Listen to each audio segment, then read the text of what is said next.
سلامونه او احترامات ملګرو. اوس راځو په دې ویډیو کې په دې سره خبره کوو چې د پروژې د انسجامو د مدیریت په برخه کې چې د پروژې په مدیریت کې تر ټولو مهمه برخه ده. پنځم کار چې ترسره کیږي هغه څه شی دی؟ هو، هغه د نظارت او کنټرول دنده ده. د نظارتو او د کنټرول د ترسره کولو لپاره په پروژې کې چې پخوا کوم سندونه رامنځته سوي لکه د پروژې پلان سو، د پروژې نور اسناد سوه، او په پروژې کې چې کوم کارونه ترسره سوي، قراردادونه را ایجاد سوي او کوم پالیسیګانې چې په ادارې کې شتون لري دا ټوله استفاده کیږي او ټوله د انپوټ په توګه خدمت ترسره کوي. او همدارنګه د ځینو tools and techniques یا وسایلو څخه استفاده کیږي ترڅو دغه سوي کارونه او اسناد تر تحلیل لاندې ونیول سي.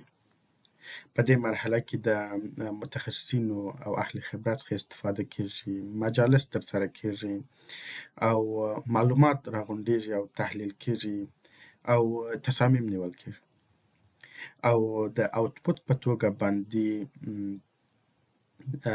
په دې وخت کې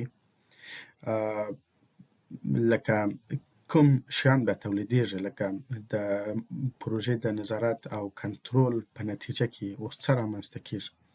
هو، د نظارت او کنټرول په نتیجه کې د پروژې گزارش رامنځته کیږي او همدارنګه د معلوماتو د تحلیل په نتیجه کې د پروژې پلان اپډیټ کیږي او نوی کیږي.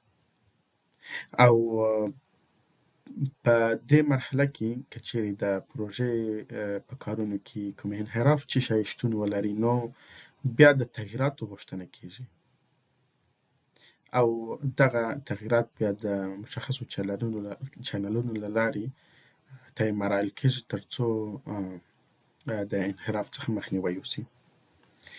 او نور اسناد چې کوم په پروژې کې تولید سوي د نظارت او کنټرول په نتیجه کې تر اصلاح او نوي کولو لاندې نیول کیږي.